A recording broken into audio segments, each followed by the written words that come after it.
Good evening and welcome to One-on-One Nightly live here from 9:30 to 11 on Twitter and YouTube. Thank you so much for tuning in. My name is Sam Davis with you here alongside Ryan Gregware and Brian Raybacks, who will join us a little later here in the show very shortly. Alex Wolves, of course, is our producer. We've got a very exciting time in sports, but also I would say a very exciting time just here at Fordham in general. Vaccines are rolling out. The weather's been beautiful here, especially in New York last couple of days. It's very exciting to see people outside here on campus. And in addition to that, on the sports side of things, we have a very exciting March Madness coming up that we're going to get into here, me and Ryan, a little bit later. But with all that being said, before getting into that, I want to talk. Hey, Ryan, how are you doing tonight? Sam, we've been texting. We've been looking forward to this show. We got a ton to talk about. As you said, the weather's getting nice. We're getting a little more energy, right? A little more positive. We're looking towards the end of this COVID thing, and I'm just excited. It'll be a great show. We have a ton to talk about. Yes, we do. I mean, we've got basically, I feel like every sport we're going through. Yeah. We're starting here in the NBA. We'll get into a little bit of the All-Star game, which was this past Sunday.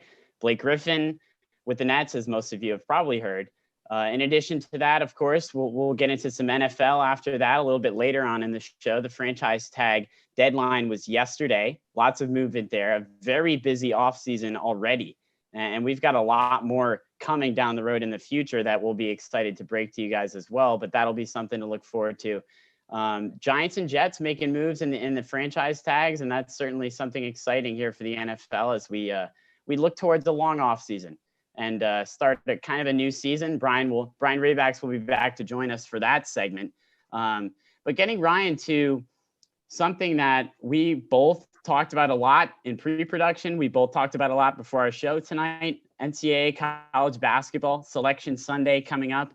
We've got a lot of takes, and I don't want to give away anything, but the only thing I'm going to say is that I am just extremely excited because we were robbed and missed out on this experience last year to watch, much less the players missing out on playing such an amazing event as March Madness.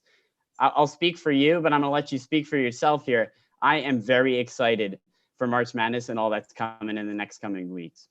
Yeah, I mean, we've had 23 months straight without March Madness, and it's definitely affected my mood a little bit. I look forward to it every year. You're texting earlier. We're both, addicted to check-in bracketology. I got the CBS music playing in my head at all times. It's a great time. There's nothing like March Madness, and, I can't wait to talk about it with you.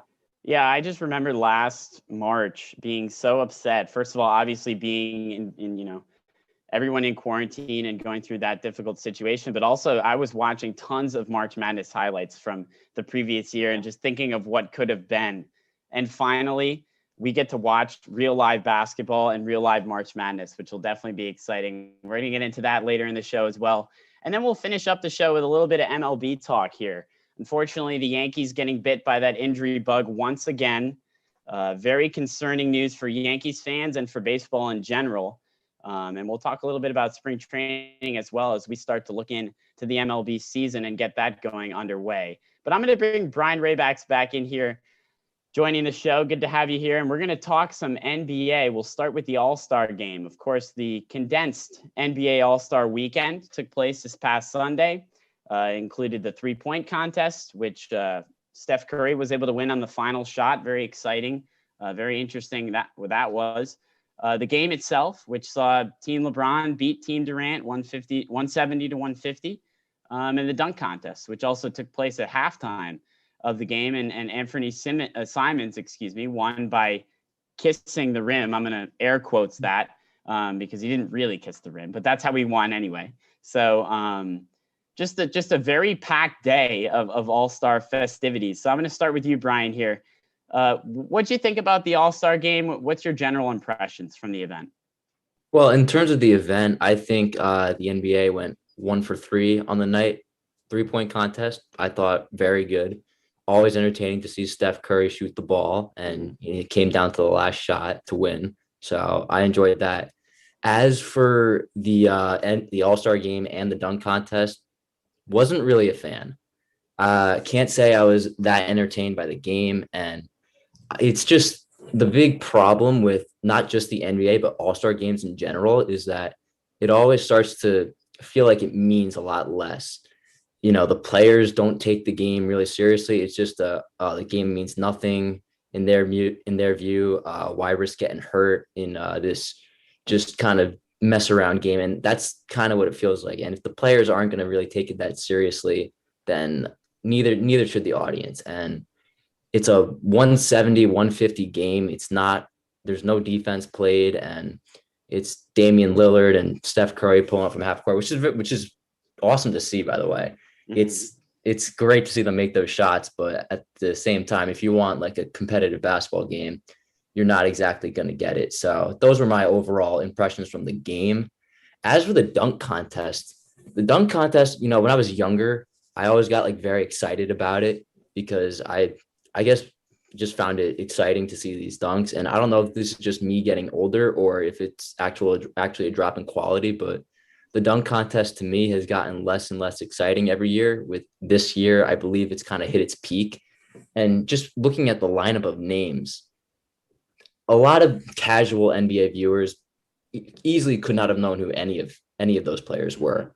And it's just kind of alarming to see that the NBA can't really get any star power in the dunk contest, which is supposed to be a fun event. And the actual contest wasn't that entertaining this year. There's no crowd, so that obviously kind of played a factor into it. There weren't 20,000 people there. So overall, I just felt very let down by the event and the festivities, and overall just wasn't that entertained. Yeah, I mean, you talk about how players usually, right, they're not trying their best. I mean, this year you had the face of the NBA just saying he didn't want to have the game. So when you have LeBron, coming out and saying, why are we doing this? It's a pandemic. And honestly, I thought it was a good point. And, we could talk about the in-game stuff all you want. The dunk contest, obviously there's something missing there, right? Doesn't have the same allure it used to. I actually think the three-point contest has kind of overtaken it. That's another story, though. Nothing really on the game is that exciting. I don't really have any strong opinions here. It's an all-star game during a pandemic. I mean, it was kind of a little greedy by the NBA to try to get this in. It could have been a lot worse in terms of, the outlook with COVID or anything like that. Obviously, you had Embiid and Simmons. They made the trip down. Their barber was in contact. They were in contact, so they couldn't play. Overall, at least they did it in one night, get it all taken out of the way. Nothing too crazy here. It was a typical All-Star game in terms of no defense being played.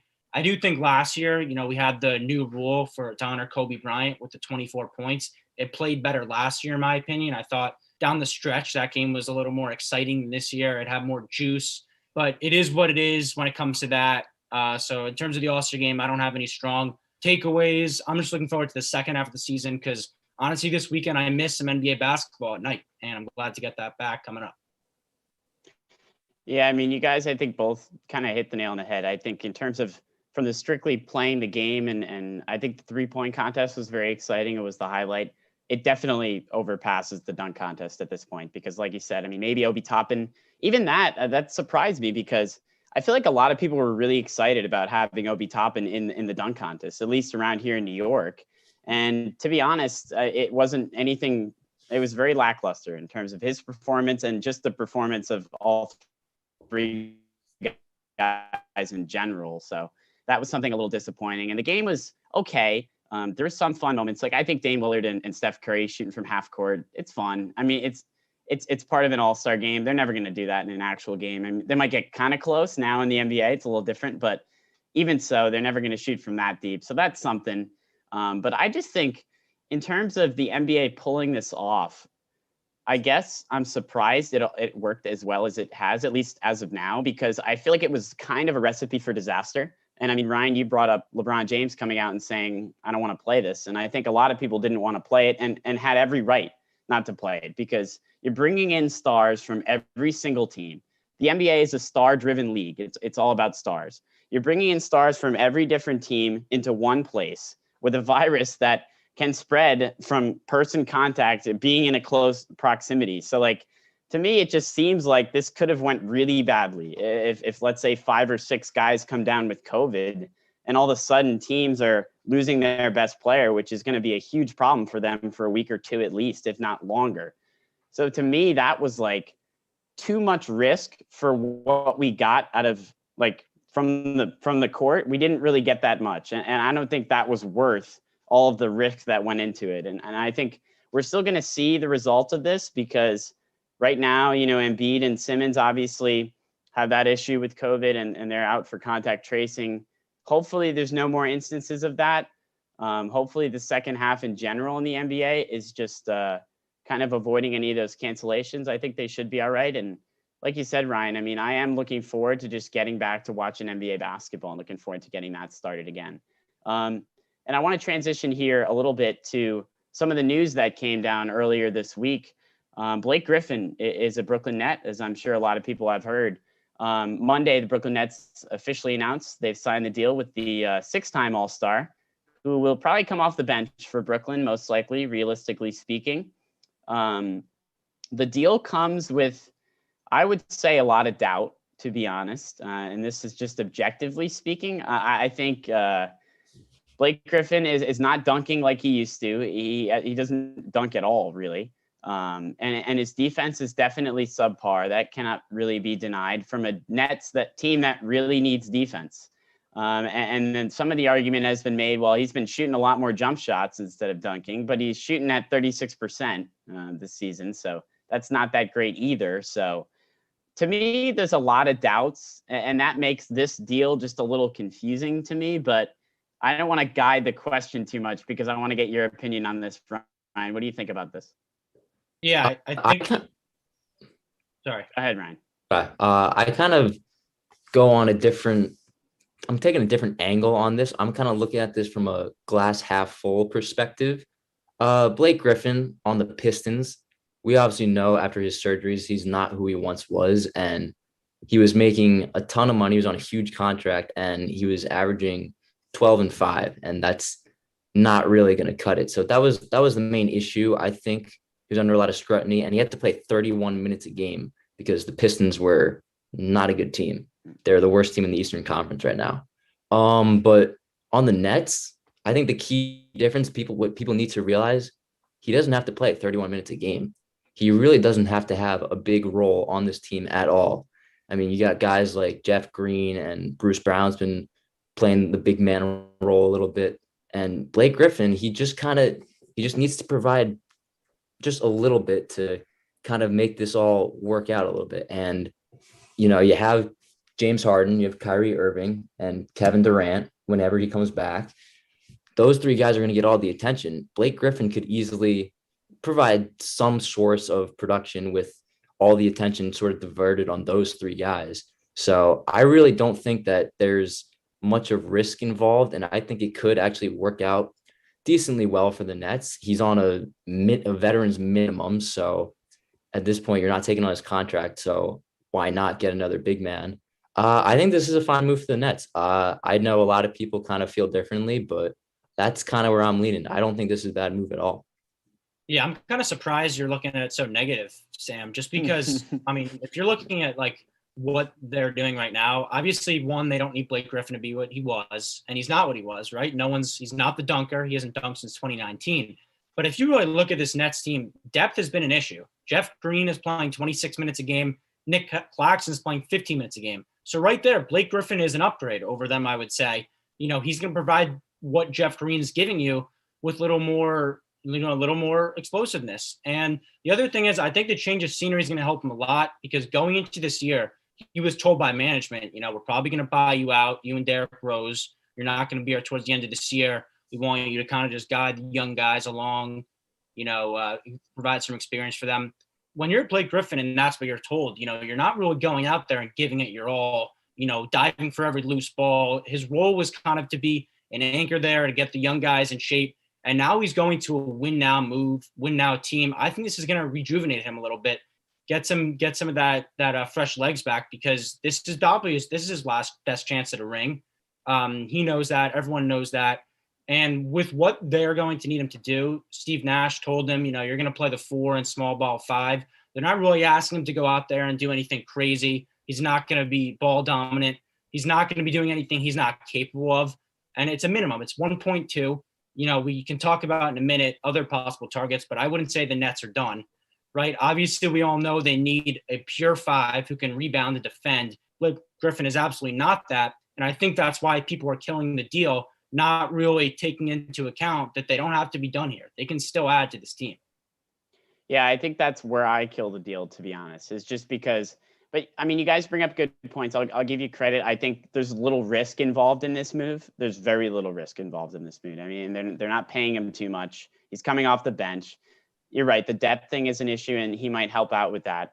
But for me, I'm just tough on this Nets team because I saw them make a move and go get James Harden, which I'll admit, even on this very show, I was very critical of that move. And it worked out. It's worked out very well to this point. So, I'll take that. But they're obviously in a win now situation, and they have this pretty small window, I would say, of maybe 2-3 years, as long as they have KD, Kyrie, and Harden under one roof, which I think is about 3 years. So they're in a win now situation for sure.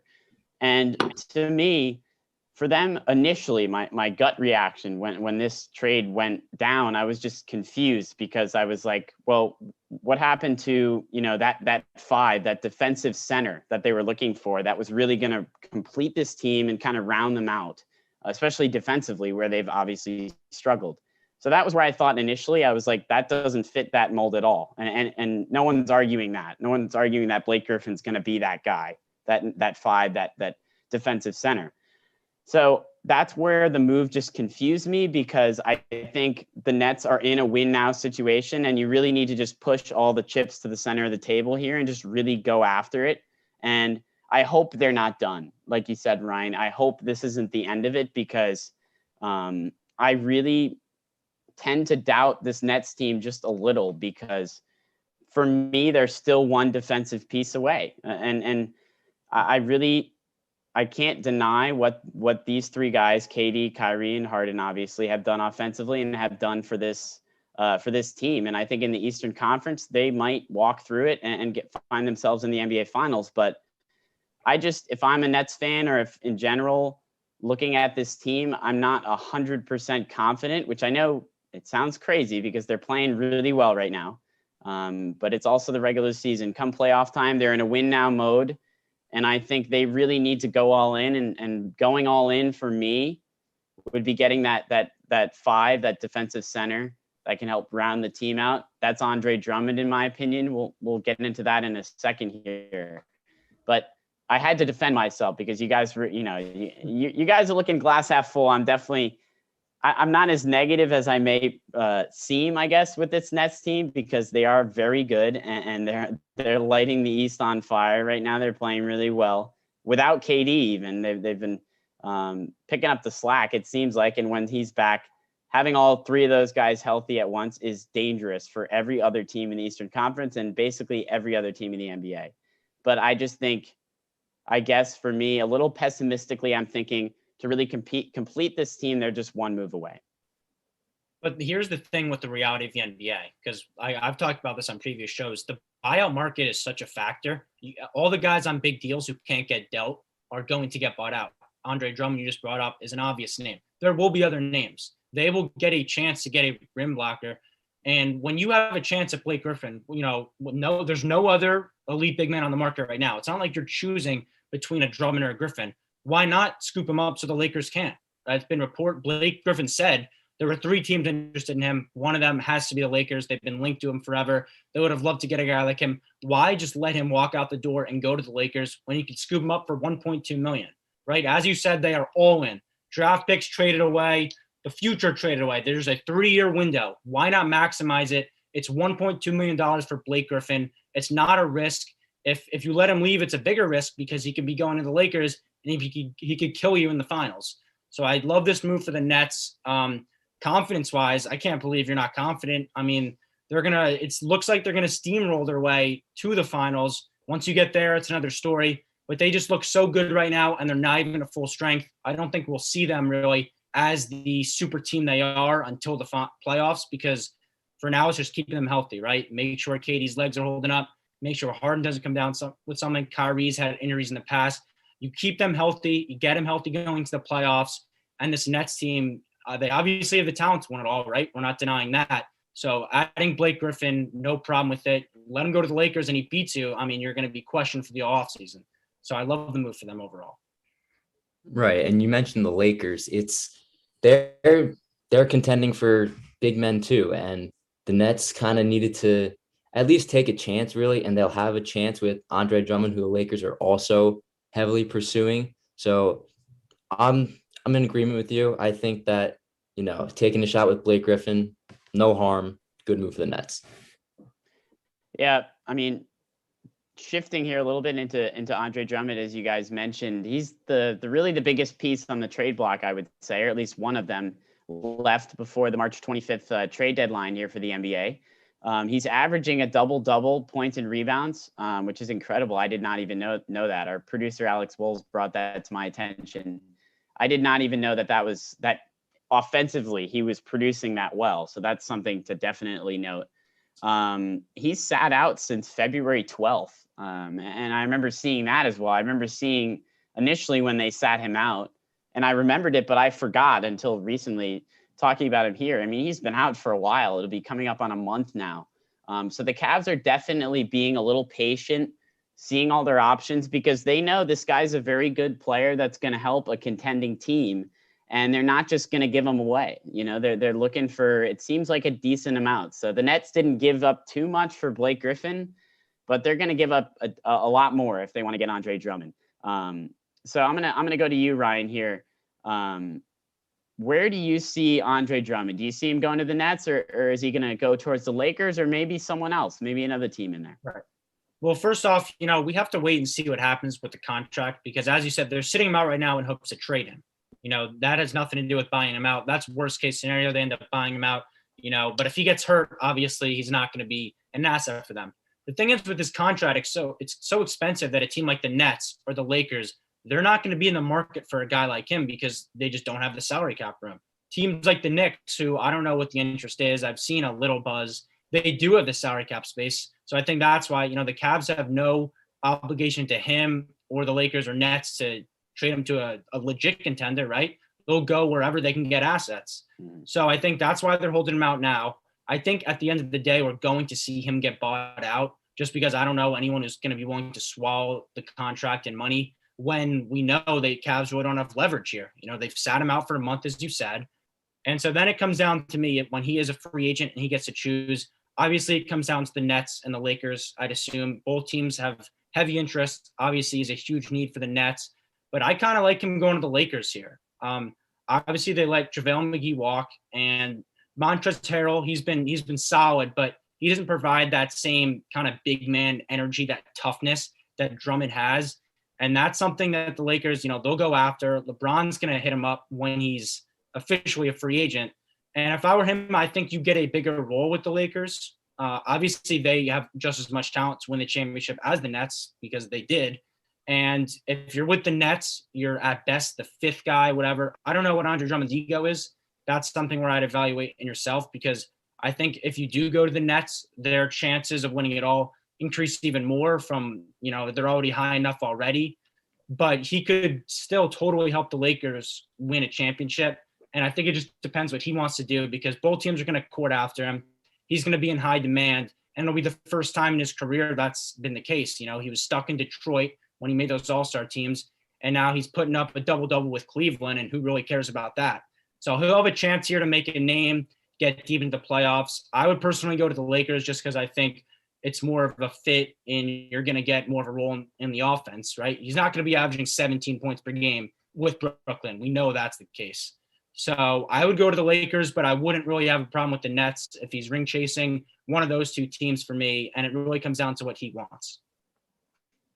Well, yeah, you do mention if he's ring chasing, and the decision making around what Drummond is doing, assuming he's bought out, it's going to come down to the Nets or the Lakers, really. And I personally think, I don't know if you agree, but if he's looking for a ring and wants a better chance to win a ring, I think he'll get that if he goes to the Nets.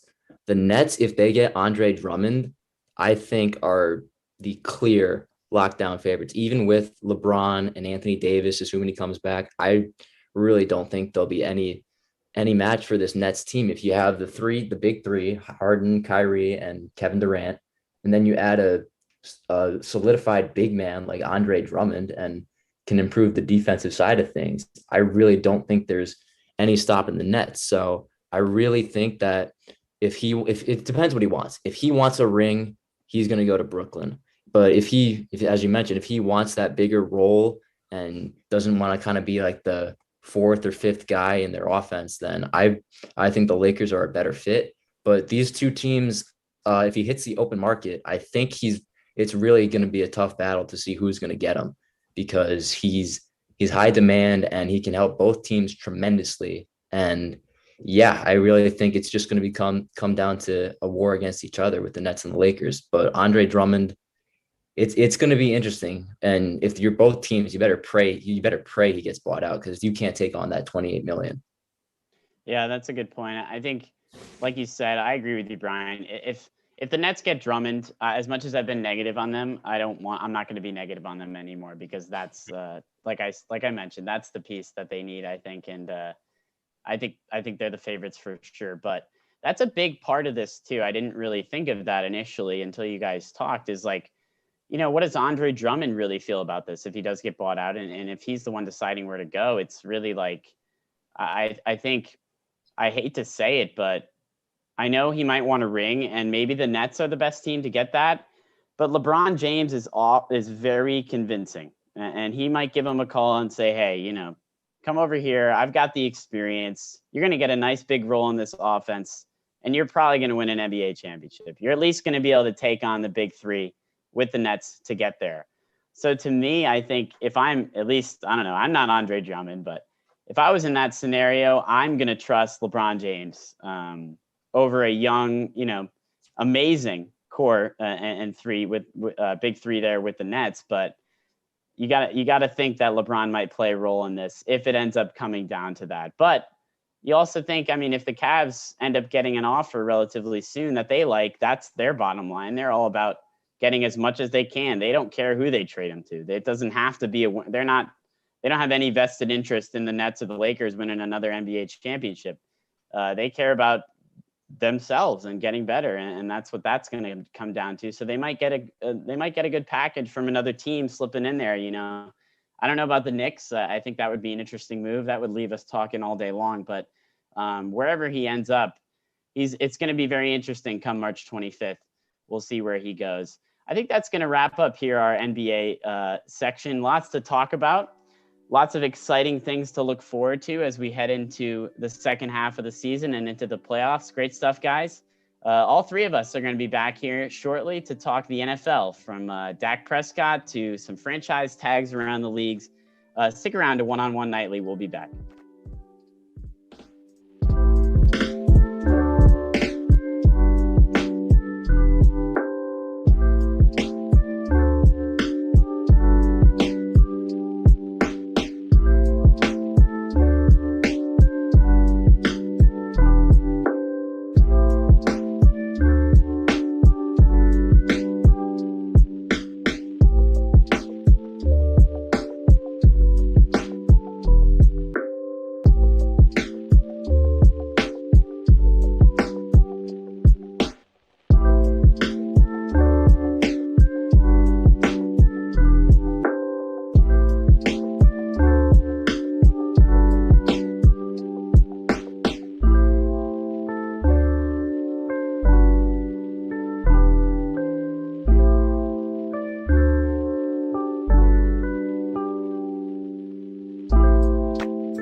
Welcome back to One on One Nightly. Sam Davis, Ryan Rigware, Brian Rabix back with you to talk NFL offseason. The deadline for the NFL franchise tags was yesterday at 4 p.m. Lots of teams seem to take advantage of that. So we're just going to go down the list here. We got a lot of guys that have been tagged, and we're going to get into all of them, breaking down the top names here from the franchise tag yesterday. We'll start here with Marcus May, the Jets safety. He was tagged, and he will earn $10.5 million in 2021 if they do not reach a long-term agreement before July 15th, of course.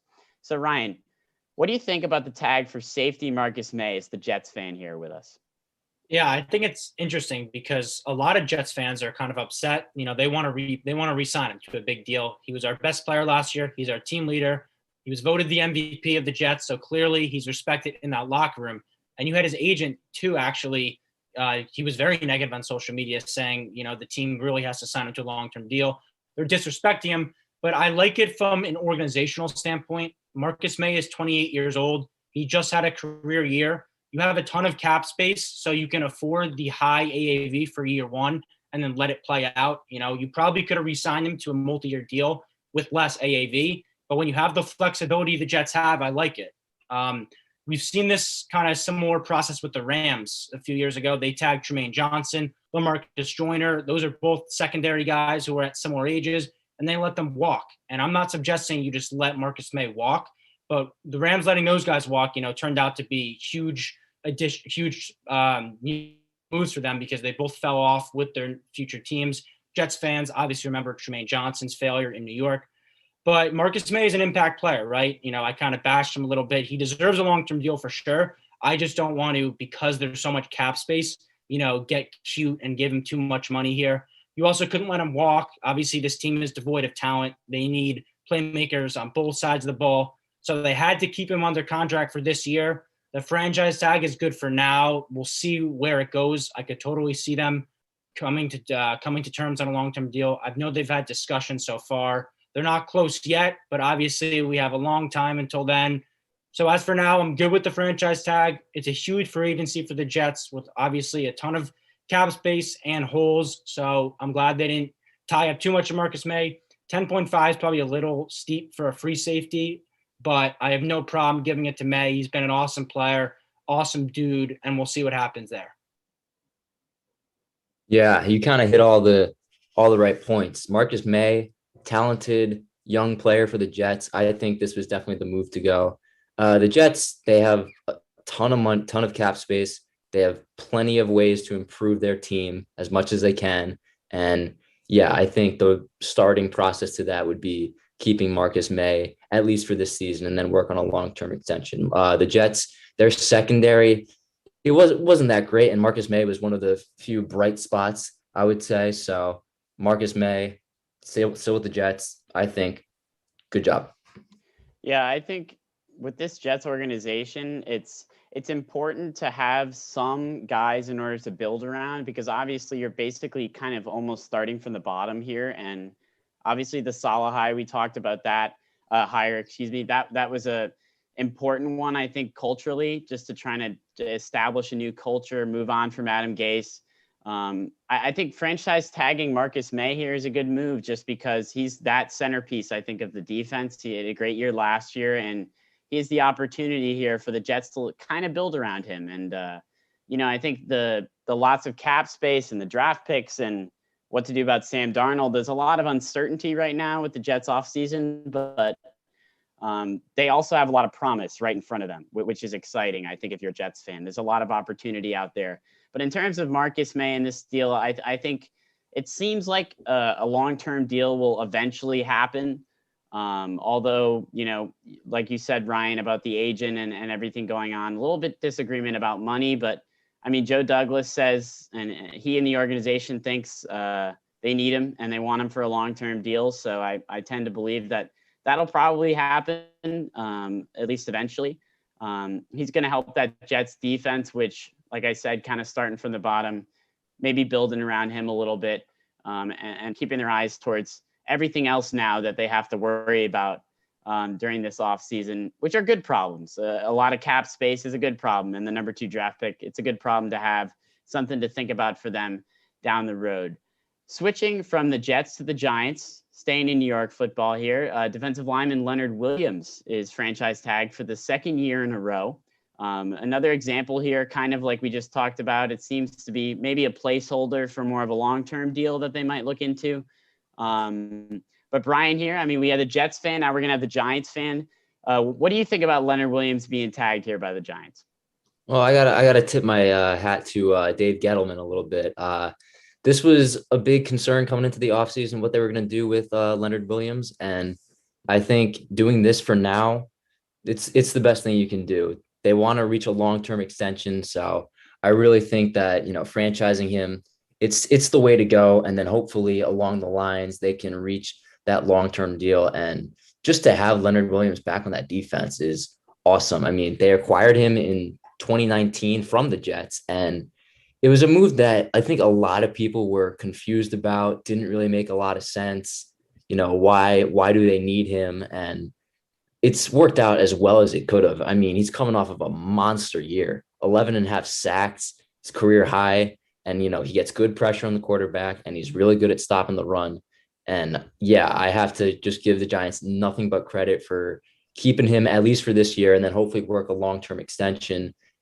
As promising as their defense looked last year, which was a surprise in and of itself, I think that bringing back Leonard Williams, one of the key pieces to that defense, great job. And I really think that he can be a difference maker still. He's still relatively young, so no complaints at all. And I'm very happy that Leonard Williams is going to be a Giant again for at least 2021 and then hopefully beyond. I'm going to pump the brakes on the positive Gettleman talk here with Leonard Williams, only because we have to see what the long-term deal is. The Giants are kind of in cap flux right now. They don't really have much flexibility.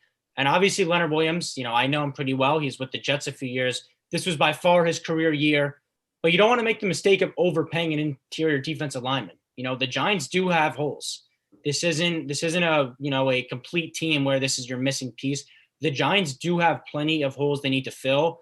And if you're giving Leonard Williams upwards of $20 million instead of a guy like Dalvin Tomlinson, who's going to be way cheaper, and obviously the production isn't similar, but it is an interior defensive lineman, as I just said. Like, this isn't the most important position on a football field, and you need another corner, you need another receiver. Right now, the Giants are over the cap. They released Zeitler today. I think they got him under it, but they're up against the cap here. So right now, the franchise tag is 19 and some change $1 million.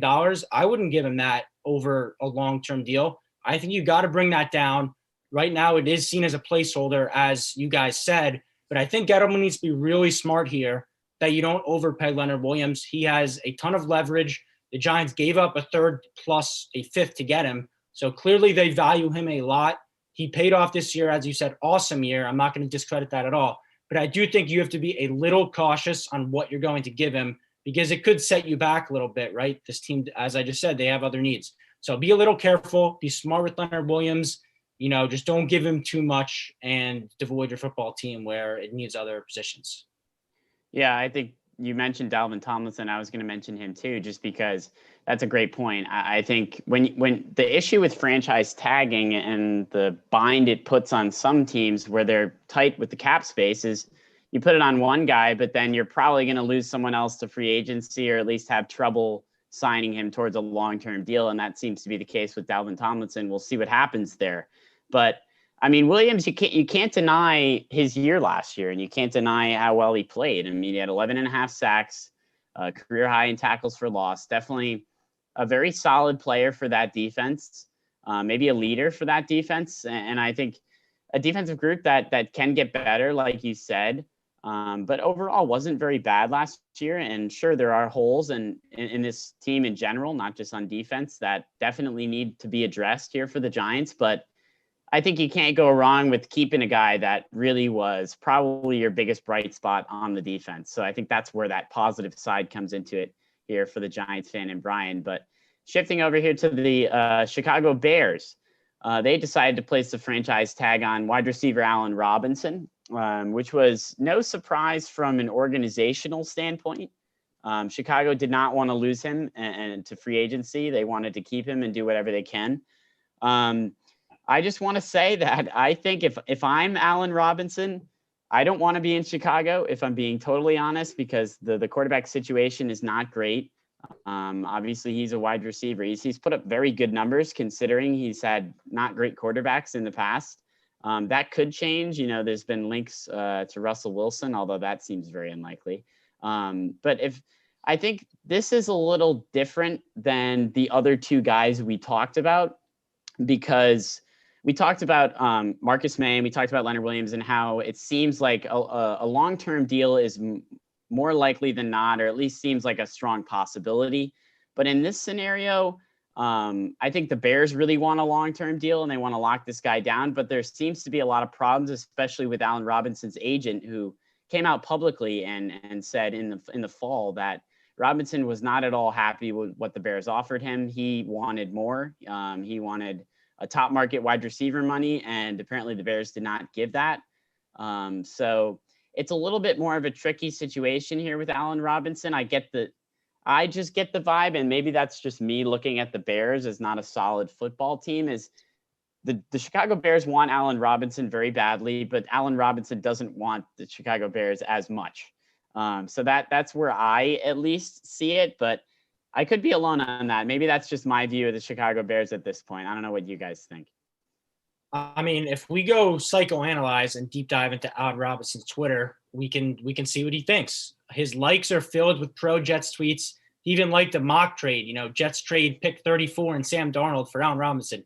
He wants to get out of Chicago. Obviously, the Jet stuff is there, but I'm sure he just wants to play somewhere else. As you said, he's had a ton of, issues. His agents bash them. He's bashed them. He feels that they're not giving him what he deserves. So I was kind of surprised he got the tag, because it doesn't seem like these two are going to have a marriage that lasts. But if you're the Bears, I mean, you can't let a talent like that walk out the window when your offense has as many holes as it does, right? Obviously, quarterback, but receiver too. They need more playmakers. Allen Robinson's a monster. He's put up numbers everywhere with, lackluster quarterback play with Jacksonville and Chicago. But if you're the Bears, you franchise tag him and you trade him, I think he certainly has value. We've seen this. I know the Dolphins did it with Jarvis Landry a few years ago. They tagged him and then traded him to the Browns for a second. I could see a similar blueprint here. But if I'm a team, I want to make sure that I can re-sign him long-term before I give up draft capital. He's obviously a superstar, though. I mean, he balls out with whoever's throwing him the football. So I would love to see him somewhere else with maybe competent quarterback play, see what he can really do. But Chicago couldn't just let him walk out the door without anything back. They had to franchise him. It did seem like he did see this coming. He's very vocal on Twitter, and he didn't tweet anything shocked about the tag. I think he did know it was coming, but I think we all do now. Obviously, Sam, you just said it. This is a situation where Bears want him. He doesn't want them, and it doesn't look like they're going to get him long term. Yeah, and Allen Robinson, he is not happy that he's been tagged at all, as you mentioned. He's liking tweets that even say that the franchise tag shouldn't exist at all. So obviously these two, it doesn't look like, from my guess, that Robinson will be a Bear this year. But if you franchise him, it's at least better than letting him walk, because you can at least get something in return for him should you give him up next season. So Jets fans are obviously kind of disappointed right now, but if you still want Allen Robinson, there's still some hope. The Jets obviously have a ton of draft capital that they can give up, and I think that it's the Jets have a shot to still get Allen Robinson. There's a little detour right now, but given the relationship between the Bears and Allen Robinson himself, I don't think that it's very possible that they're gonna stay with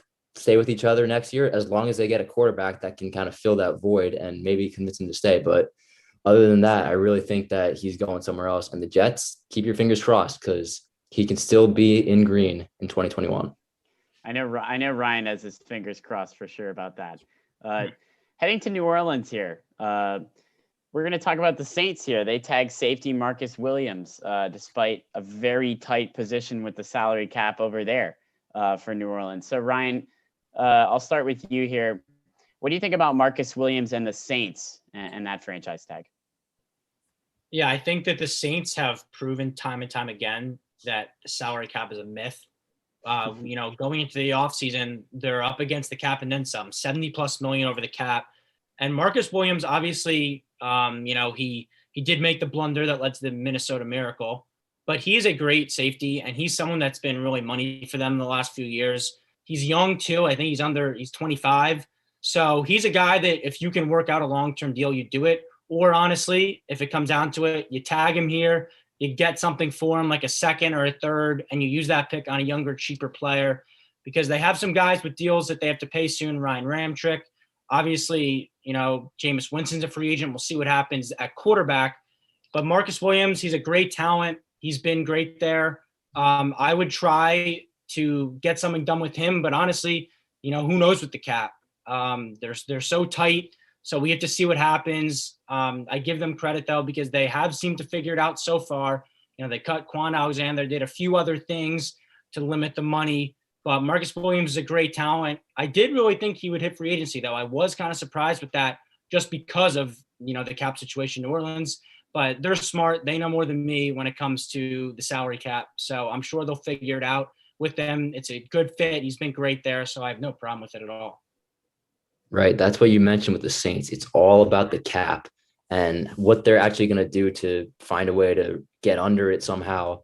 But I think for now, it's a good move because Marcus Williams is a good player, but it's a bit of a surprise given their financial situation. So again, we'll see how this move all plays out and what the Saints actually look like next season.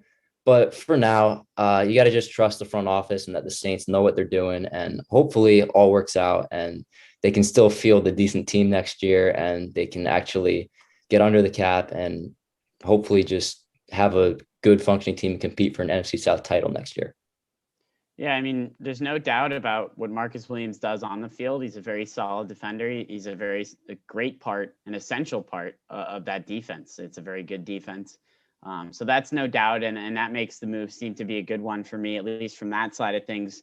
Also, I was reading about in terms of the cap that you guys are both talking about.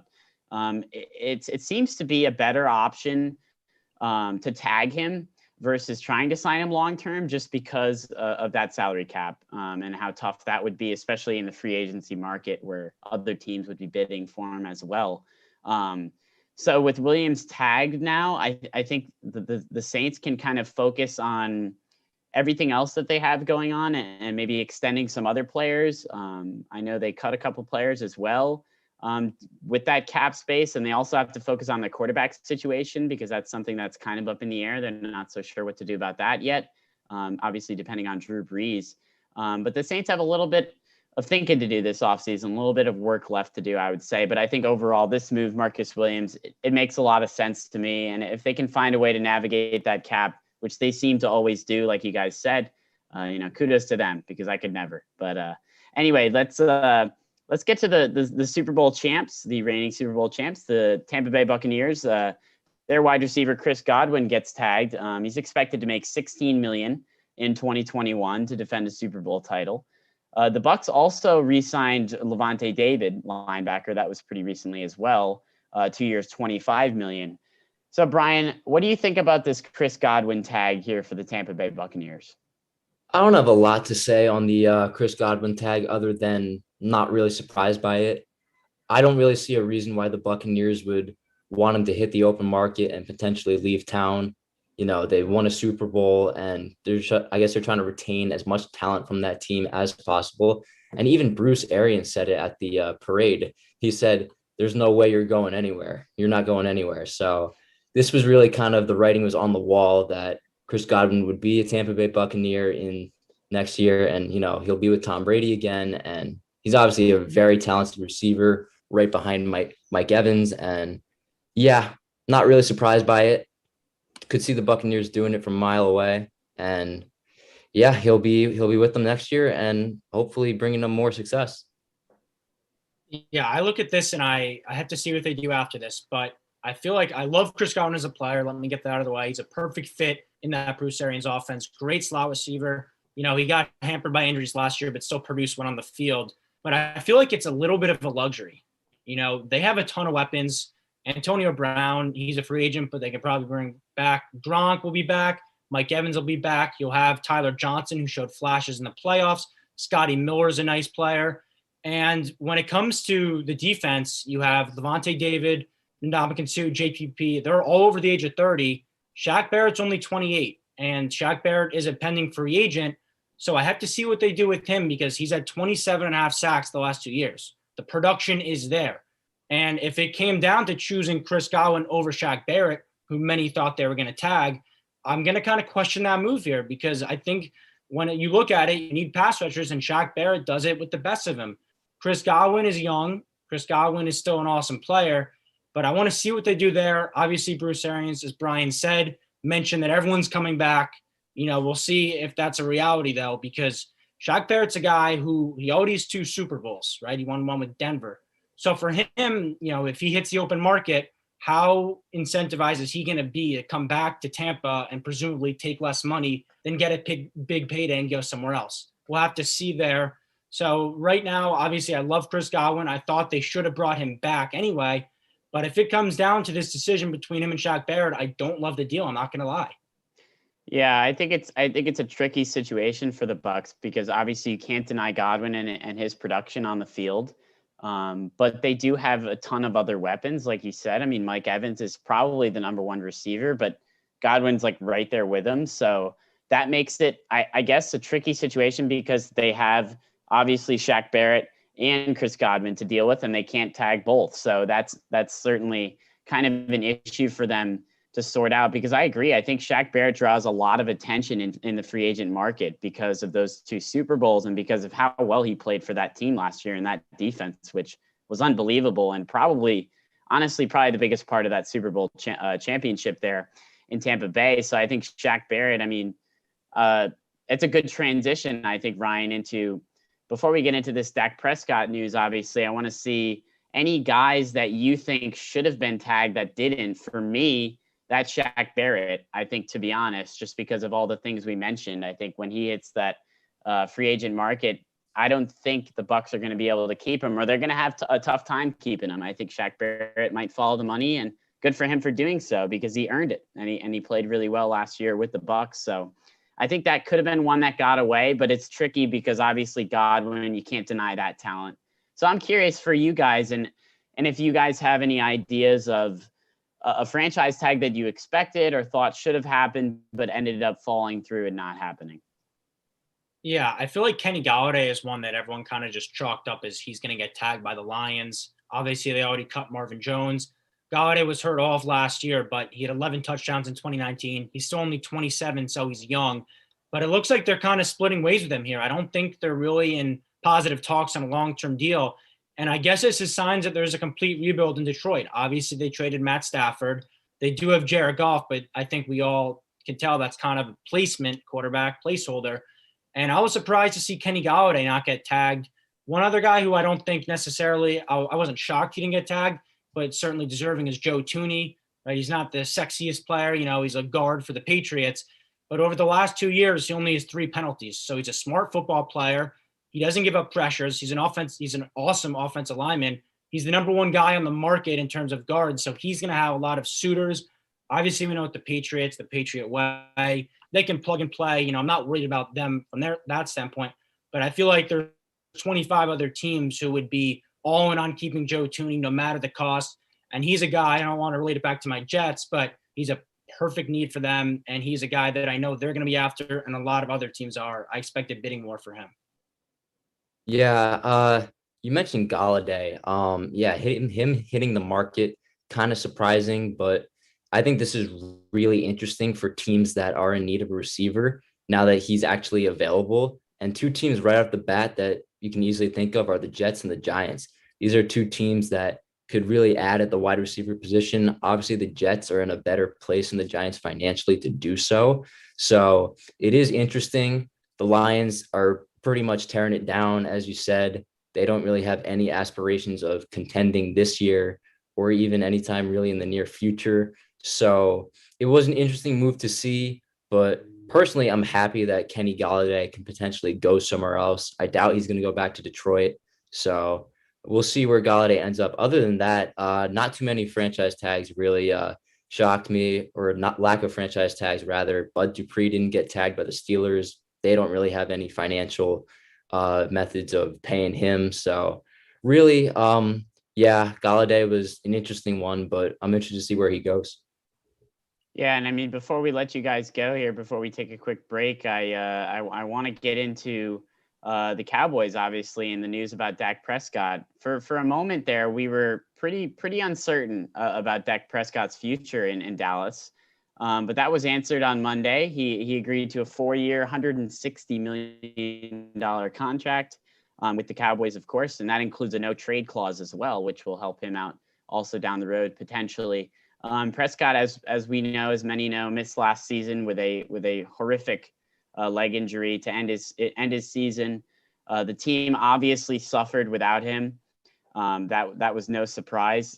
They did not look very good, and I think that kind of proved how important Dak Prescott was to this franchise. But I want to go to you, Ryan, here about Dak Prescott. What's your thoughts about the move, and what are you thinking about the Cowboys in their future here in terms of playoff contending and maybe even a Super Bowl down the road? Yeah, I think if an injury ever benefited a player, it was Dak Prescott, because you saw when he was off the field, the offense just stuttered. They averaged 488 yards in the 5 games with him. It dropped down to 319 without him. And a lot of the criticism with Dak over the last few years when, the payment, should we pay him or should we not, is, oh, this team's so talented, the offensive line's awesome, anyone can do what he's doing. And we saw that wasn't the case. Obviously, Andy Dalton was banged up a little bit, but he's a professional quarterback, and he didn't have nearly the same production. Dak is a super talented guy, and the way they structured this deal is fascinating to me, because you see right off the bat, 4 years, 160, but it's structured in a weird way. There's $66 million signing bonus, and the first year is only $9 million of base pay. So he's getting $75 million up front. It's prorated through 5 years to stretch the cap out, a ton of technicalities we don't have to get into. But it is front loaded, which means the last few years when they need to add talent, they will be able to do so. I don't think you can say the Cowboys are a Super Bowl team right now, but they needed to keep Dak, right? In the NFL, you need to keep your quarterback if he's even above average. Dak is more than that. Dak is a great quarterback. He's not one of the top handful of guys, but he's good enough to win playoff games. The defense obviously is a huge issue right now. They need to get addressed, but it starts with their quarterback. And if they let Dak leave, it would have been a massive mistake. I'm glad they finally got it done, because there's been so much talk. I was honestly tired of it. I thought, just pay the guy. He deserves it. I'm glad that coming off the injury, they still did. And I think Jerry Jones will be glad he did when Dak's leading this football team.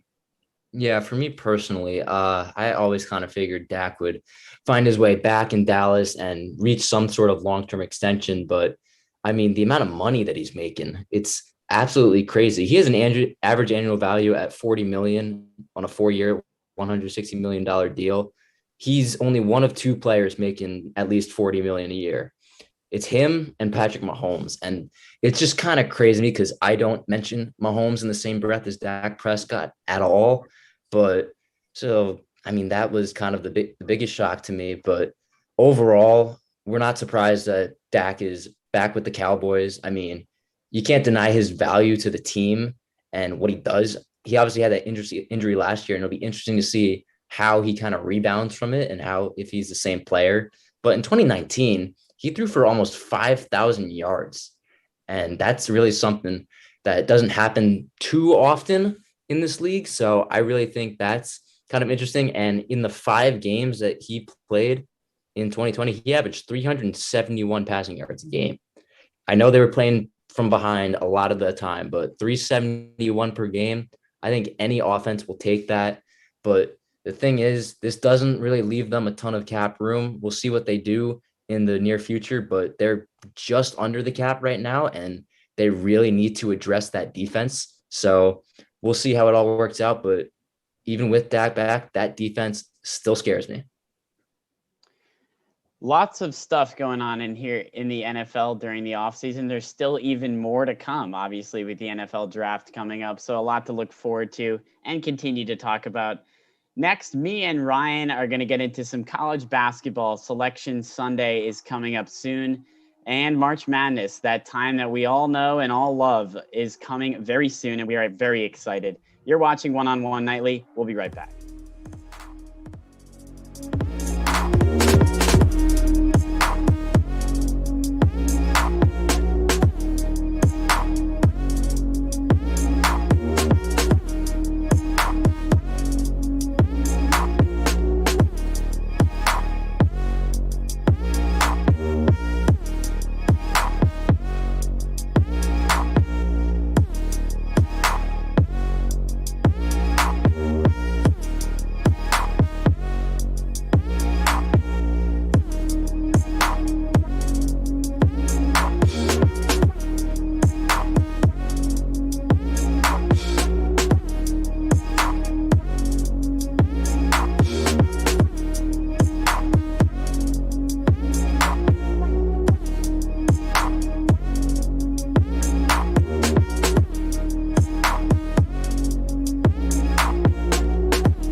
back to One-on-One Nightly. Sam Davis here with Ryan Gregoire. Brian Rabex will join us for our last segment of the show. Alex Wolz is our producer on this fine evening. Thank you for listening and watching wherever you may be, Twitter or YouTube here. Ryan, this is an incredible time of year for college basketball. Honestly, it might be my favorite. I've been locked into these conference championships. I don't know about you, but I've been watching them, and I love watching teams like Cleveland State and Oral Roberts and Mount St. Mary's just battle and fight with their season on the line for a March Madness bid, just to see if they can make any noise in the tournament. And for me, that's just really fun to watch, really exciting. It's definitely unique to college basketball, fantastic for the sport, something that I'm really glad to have back and really excited to watch. But with that being said, we're going to look forward here to March Madness, of course, and we're going to give a couple teams here that we think. The first, we're going to talk about a team that we think is going to make a deep run. Then we'll look into a team that maybe will get bounced early. And then finally, we'll finish up with maybe an upset team, a team that could maybe a Cinderella run or something along those lines. But Ryan, first, I want you to give me a team that you think is going to make a deep run in this year's tournament. Yeah, first off, I can't help but just smile when we talk about college basketball March Madness. It's such a great time. I know you agree. And with that said, I'm not going to go with a crazy take here. Gonzaga, 26-0. The one issue is that no team since 1976, Indiana, has went undefeated throughout the whole season. Not the only issue. No, that is the only issue because this team is loaded. Obviously, they play in the WCC, so people will discredit, but they have wins over Kansas, Iowa, West Virginia, and UVA.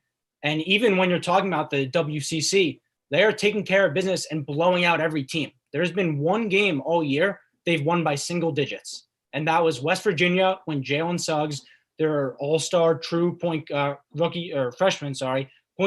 was out for half of the game. What's different that separates this team from past Gonzaga teams is Jalen Suggs. They've never had a one-and-done prospect like him. And then you have guys like Corey Kispert and Drew Timme, who are just 19-point-per-game guys. They'll get buckets. This Gonzaga team is stacked. They average 92 a game. And another, obviously the WCC is an issue, like I'm sure you're about to bring up, because obviously the conference is weak. I'm not going to argue it's not. But Mark Few has gotten Gonzaga close. They've had leads with 2 minutes left in national championships.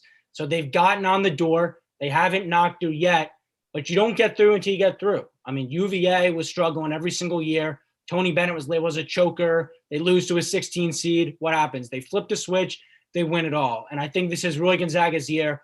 They're stacked top to bottom. They haven't lost, and they've got to the Sweet 16 every year, actually, since 2014, which I think is fascinating. They have their eyes set on April, right? They're trying to play past March. I think they will.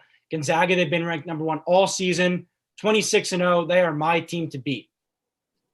That's fair. Listen, I was going to come in a lot hotter against Gonzaga until the game last night, where BYU shot the ball unbelievably well. And they're a good team. They're not a great team, but they're okay, at least in that conference. They're a pretty good team. They shot the ball unbelievably well. They did just about everything right, and they still lost the game. And they still lost the game by, I believe, 10 points. Yes. So I think that says a lot about this team. I'm not doubting their talent, and I'm not doubting the fact that they can go deep in this tournament and they can win an NCAA championship. I'm not doubting that. However, I just have a little caution into it because, first of all, obviously the schedule. I have to bring it up. The conference, I have to bring it up. It's very weak. You're talking about teams they played. They played West Virginia, sure, but that was very early in the year. They haven't played them in a while. That's something to bring up. That's certainly something to be concerned with. And the second thing I think is March Madness is so unbelievably predictable that I think just because Gonzaga's undefeated, everybody is thinking there's no way they're going to win. They can't be undefeated. They can't win an NCAA championship undefeated. There's just too many doubters, I think.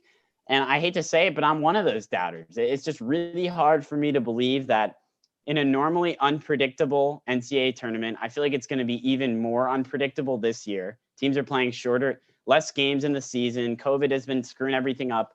I think this is going to be a year with a lot of upsets. And for that reason, it's hard for me to commit to a team like Gonzaga. I know it sounds stupid, but I feel like they're almost too good, or at least their regular season was almost too good to be true, whatever that saying is. So that's my take on Gonzaga, but I could also very well see them go deep in the tournament, win the NCAA championship. And that's the beauty of this show, is that we're able to look back on it, and you can call me out and say I was wrong. So we'll see what happens. For me, go for it. There you go.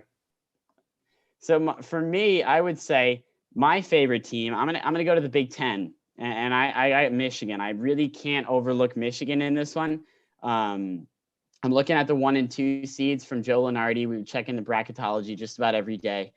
They have been struggling lately. I'm not going to doubt that.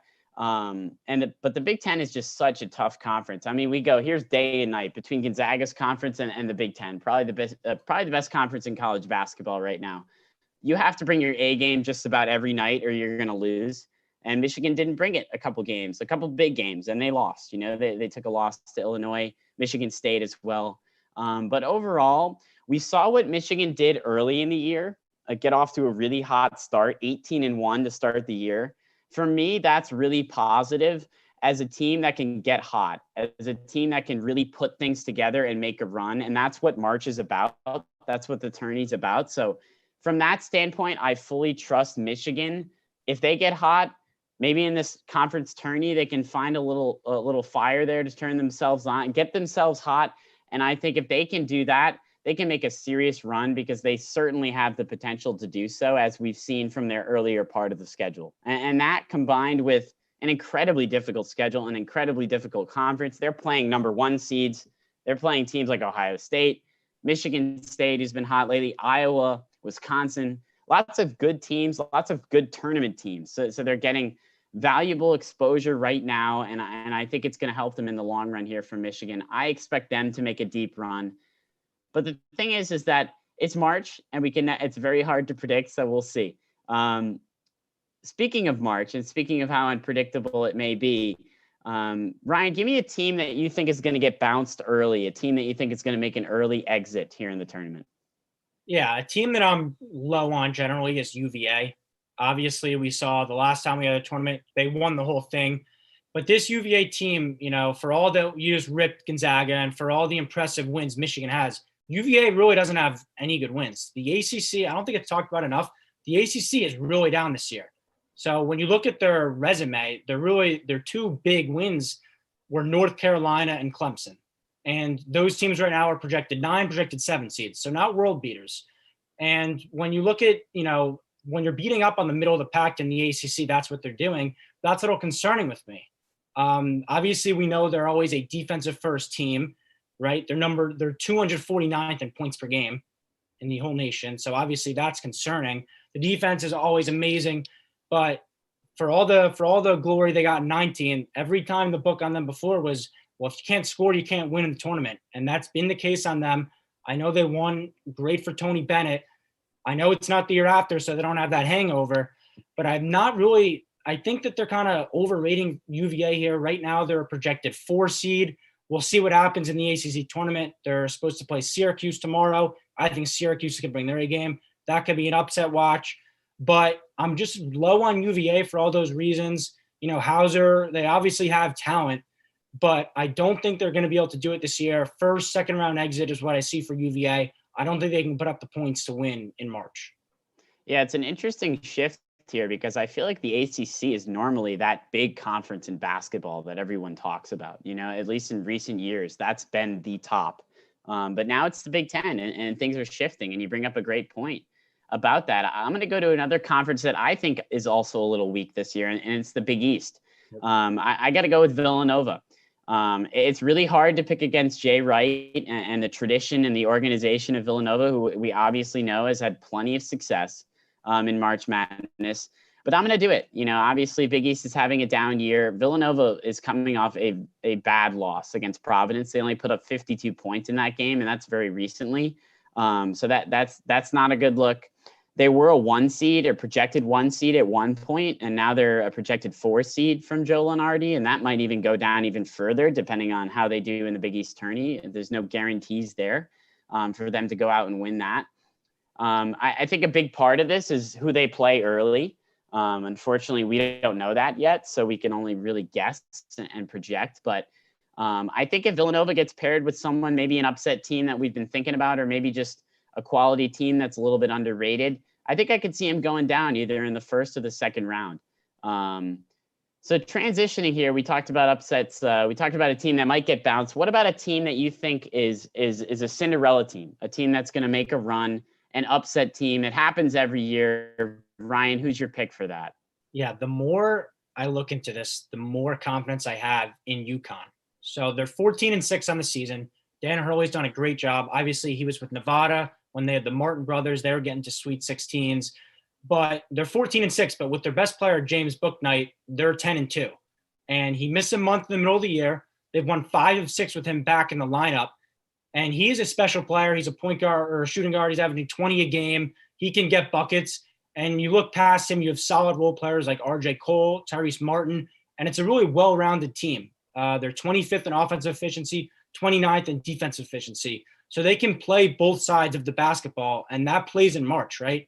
They're going to be able to defend. They're really good at defending the three. Right now, they're a projected 9 seed, and I'd grab them in any futures or whatever if you're a betting man while you can, because I think that's going to go up a lot. Right now, they're the favorites to win the Big East at plus 200. And that is due to Nova's injuries, as you just talked about. Connor Gillespie is done for the season. That's huge for Nova. Justin Moore is doubtful for the tournament. So UConn, they've won 5 of 6. Their star players back. They're really getting into a groove, and they should make some noise in the Big East tournament. If they do win that, they could probably go up to a 5 or 6. Even then, I wouldn't want to play them. They're a scary team. I really like what they're doing, and they're getting hot at the right time. You know, you look at March, obviously it's so unpredictable. But there are patterns sometimes of teams that are hot, teams that, you know, they win their conference tournament out of nowhere coming in. They do make noise more often than not. So UConn is a team I'm certainly having my eye on. I think, obviously, the UConn brand, they've done it before, right? You know, Shabazz Napier, Kemba Walker, James Bouknight, maybe he's the next version of a great UConn guard who shocks the nation, who wins it all. So I don't know about winning it all. You know, obviously I just praise Gonzaga.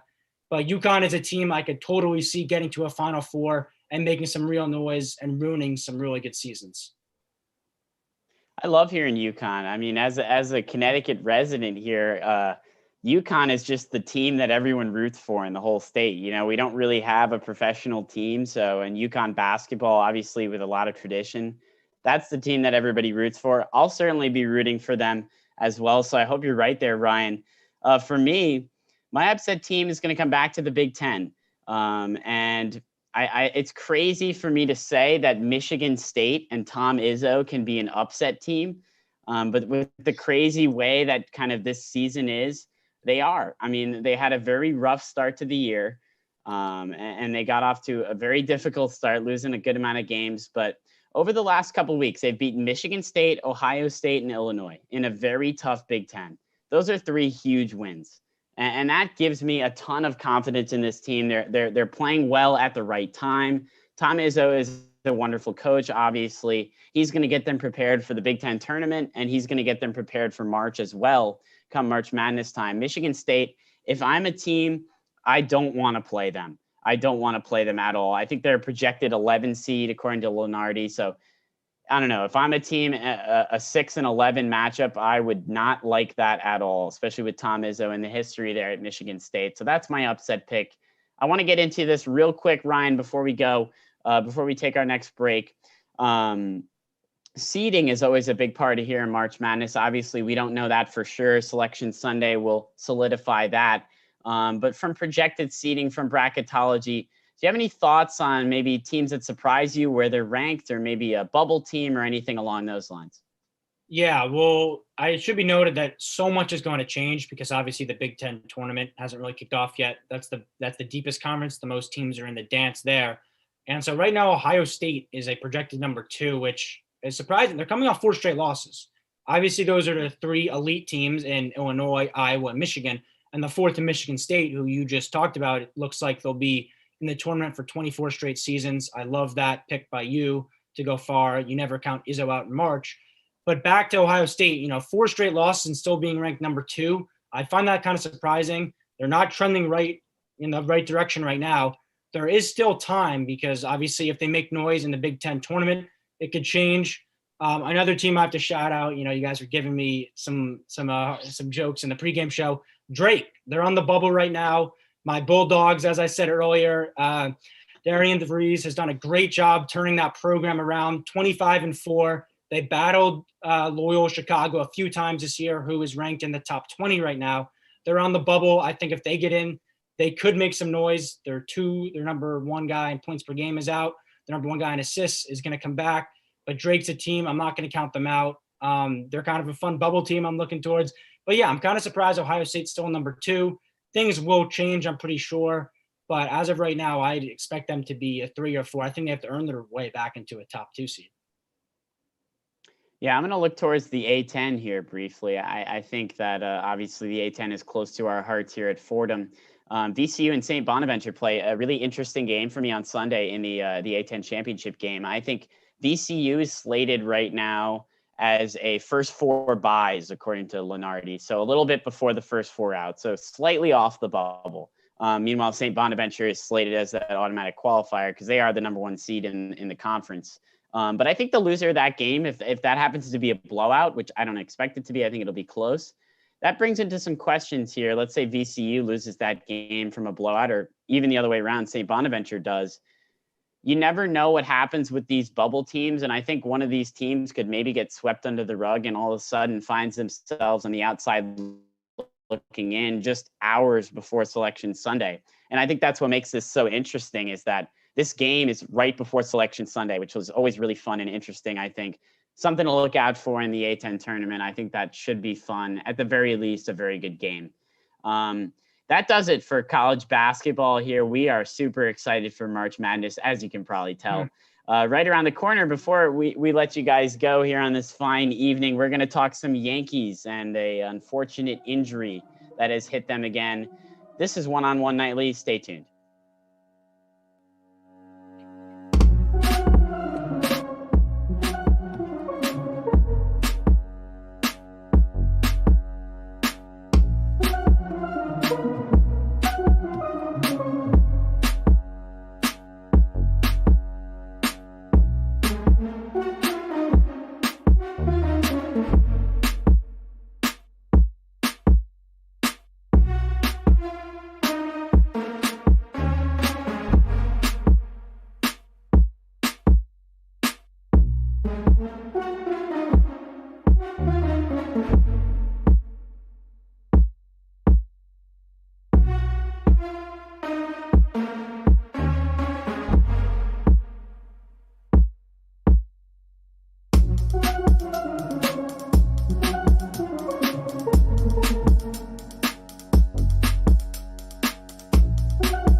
Welcome back to One on One Nightly, taking you up until 11 p.m. tonight. We're live on Twitter and YouTube. Thank you for being here with us. I'm Sam Davis with Ryan Gregware and Brian Ravix, here to talk some Yankees baseball. News broke yesterday that the Yankees will be without their reliever, Zach Britton, who's going to undergo surgery to remove a bone chip in his pitching elbow. The timetable is unknown at this point. It's going to be at least a month he'll be gone for. I'll start with you, Brian, on this one. How big of a loss is this for the Yankees this early in the season? Well, it's a tough blow, and every year the Yankees seem to get knocked up with injuries, and you're hoping so far so good this spring. Nothing's really come across us, and then this really comes out of nowhere.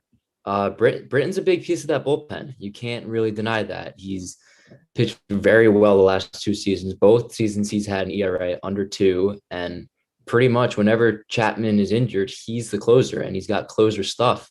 So that's a big piece to lose late innings, and especially for a lefty, it's tough. But I think the Yankees, they have a good enough bullpen where they can afford to lose Zach Britton and they won't suffer too much from it. Obviously, it'll hurt, but I think they have enough talent in that bullpen where they can do off just fine. I mean, the Darren O'Day signing right now looks very good from what has happened given the circumstances. And I think he can fill the eighth inning role, either him or Chad Green. And yeah, Britton, they'll miss him. He's an effective lefty, and they'll definitely miss that. But the Yankees should be okay. But Zach Britton is a tough guy to lose. I'm looking at this way more pessimistically than you. Obviously, Zach Britton, it's a really tough blow for him. He had battled COVID in January. He lost 18 pounds. He came into camp. He wasn't his normal weight. I don't know what that had to do with it, but he couldn't train for 10 days. So, when it's sore elbows, if that was stretched out properly, who knows? But Zach Britton has been by far the most reliable Yankee reliever. Aroldis Chapman's got injured. He's struggled. He's been demoted from the closer role. Chad Green's been flat out demoted. So Zach Britton's really been that rock solid guy. So was Canely, and now Canely's gone. And so that's why Britton needed to be here even more than ever. And this one really hurts. Really hurts. 2.4 ERA as a Yankee over the last 3 years. And when you look at what the Yankees did, thank God they did these moves. They traded Ottavino. That freed up some money where they signed Justin Wilson and Darren O'Day, who Brian just talked about. Darren O'Day is a guy who needs to step up. Justin Wilson, a former Yankee, now current Yankee again, needs to step up. You need maybe an Adam Warren or Luis Sessa too to step up. I don't think this bullpen is as deep as it's been. I think it's actually the thinnest it's been since this kind of 2017, 2021 run the Yankees have been on. It's really unfortunate. I don't know how many times I have to talk about injuries with the Yankees. It seems like every time so far I've been on one-on-one, it's who's injured now. It really sucks to see. You said a month, Sam. I think that would be a miracle if he's back in a month. He just had surgery, and I don't want to think just worst case scenario, but I am trained to think the last few years with the Yankees worst case scenario. I'm not expecting him back before June at the earliest. The Yankees have to make another move, I think, in the bullpen, at least before it's all said and done. Obviously, they have plenty of time to do that. Britton's not out for the year or anything like that, but this definitely does sting. I'm not going to sugarcoat it.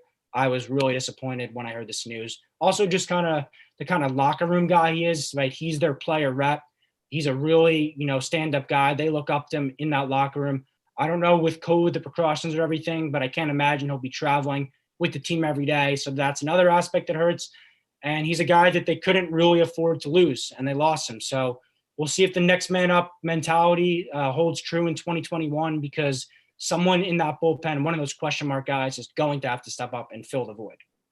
I think the only good news with this situation is when it happened, I guess, because there is a good amount of time. I mean, this is a long season. Yeah. It's a 162 game season. So that's a positive thing. And I think also if anywhere is going to take a hit, I mean, the bullpen, it's an area of concern, but it's better than losing a starting pitcher right now, I think, because that's the biggest area of concern for the Yankees. But I think this just points to a bigger issue than Zach Britton, and you brought it up briefly, Ryan, is just the injury bug that is just hitting this team and has been plaguing this team for the last couple of years is just such an issue for this organization. And I think that going into this offseason, or I guess going into this this new season, this spring training here, the biggest question mark was starting pitching. And I don't want to pivot away from the bullpen, but I just want to touch on the fact that I think the Yankees just have a lot of pressure surrounding this team right now, because they did get some pieces, obviously, in Kluber and Tyone this offseason, and they're looking for Severino to come back. But I think a lot of that, especially Kluber and Severino, is based on injury. They're hoping that these guys stay healthy. I mean, neither of these guys pitched very much last year at all. And they're needing at least one of them, if not both of them, to be valuable parts of the starting rotation. And it comes down to health with this team. And that's the bottom line. So if I'm a Yankees fan, I'm just very worried about the fact that the injury bug is hitting this team early. And you never want to see that, not only for Zach Britton being on the field as a quality producer for this bullpen, but also in terms of just this starting pitching, who some people doubted whether it's enough. And I think between Tyone, Corey Kluber, and Severino, I think two of those guys need to hit and need to be good quality arms in that starting rotation to back behind Garrett Cole, of course. And then, maybe Herman or another addition there, or Montgomery, or whatever you do, you can piece it together from there come October. I'm not worried about this Yankees team in the regular season. And that's why I'm a little bit more optimistic with Britton, because simply he'll be back in a couple months, and the American League is not great. It's been down. So that's the positive, I would say, is that he'll be back, and I'm not worried about the Yankees from a regular season standpoint. But come playoff time, this injury bug cannot hit this lineup, and it cannot hit this starting pitching staff especially. And if it does, I think the Yankees are going to have some serious problems that they're going to have to worry about. I think it's still not an opportunity to be totally pessimistic about the Yankees, because it's very early and Zach Britton will be back. But it's just an idea to keep in mind here, as I feel like most Yankees fans cringe or cross their fingers when they hear the names Stanton and Judge in terms of staying healthy, when they hear Corey Kluber staying healthy, when Severino coming back from injury. It's a lot of question marks, and I think for the Yankees, they're definitely having a long way to go. Hopefully for them, this is just an isolated incident of injury versus a recurring theme, which it has been in the past. So we'll see about that going forward. I think that's going to wrap up our show here today. We covered quite a lot. We started in the NBA and then went to the NFL, big time college basketball, and obviously some MLB to finish up here. It's a very exciting time in sports. Spring is coming. The weather's getting better, and we've got quite a lot to watch on the television here. So super exciting stuff. Great job, guys. For our producer, Alex Woles, Brian Raybacks, and Ryan Gregware, I'm Sam Davis. One-on-One is a production of WFUV Sports. The director of WFUV Sports is Bobby Schaffardini. Thank you for joining us tonight. Have a great night.